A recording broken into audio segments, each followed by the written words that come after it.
IPL 2025 বাতিলের পথে কম বেশি। কারণ যে তুমি আর তোমরা আমরা কম বেশি জানি আজকের ম্যাচে ধর্মশালায় রয়েছিল পাঞ্জাব ভার্সেস দিল্লি।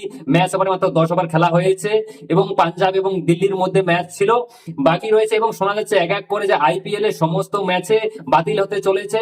12 আর ওই পাকিস্তানের বিরুদ্ধে ভারতের যখন টানাটানি চলতেছে, পাকিস্তান অ্যাটাক চলতেছে, আইপিএল এর নতুন একটা শিডিউল আসতে চলেছে, সেটা সম্ভবত ওই সেপ্টেম্বর মাসে হতে পারে।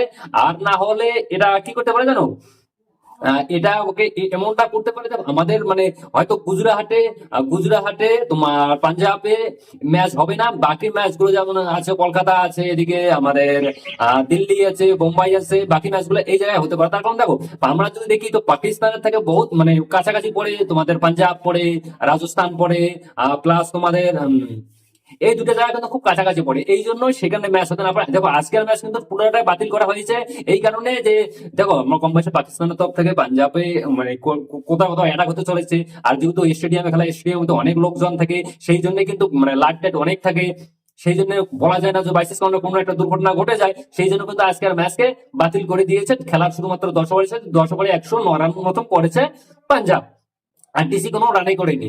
আর খেলা ছিল আজকে ধর্মশালা, সেটা হচ্ছে পাঞ্জাবে, ঠিক আছে। সেই জন্য খেলাটাকে পুরোপুরি ক্যান্সেল করে দিয়েছে পাকিস্তানের জন্য। এখন তো আমার মনে হয় আইপিএল এর নতুন করে শিডিউল আসতে পারে, আর না হলে নতুবা আর একটা কাজ করতে পারে যে আমাদের বাকি ম্যাচগুলো রয়েছে, যেমন কলকাতা রয়েছে, বোম্বাই রয়েছে, দিল্লি রয়েছে, বাকি ম্যাচগুলো এইসব স্টেডিয়ামে করাতে পারে। রাজস্থান হয়তো কোনো ম্যাচ করাবে না, গুজরাটে করাবে না, পাঞ্জাবে করাবে না, বাকি ম্যাচগুলো এই জায়গাতে করবে না। আর তার কারণ এই জায়গাগুলো পাকিস্তানের থেকে বহুত দূরে, যেহেতু একটা মানে আমাদের মানে যুদ্ধ যুদ্ধ ভাব চলতেছে। দেখি আইপিএল এ কি হয়।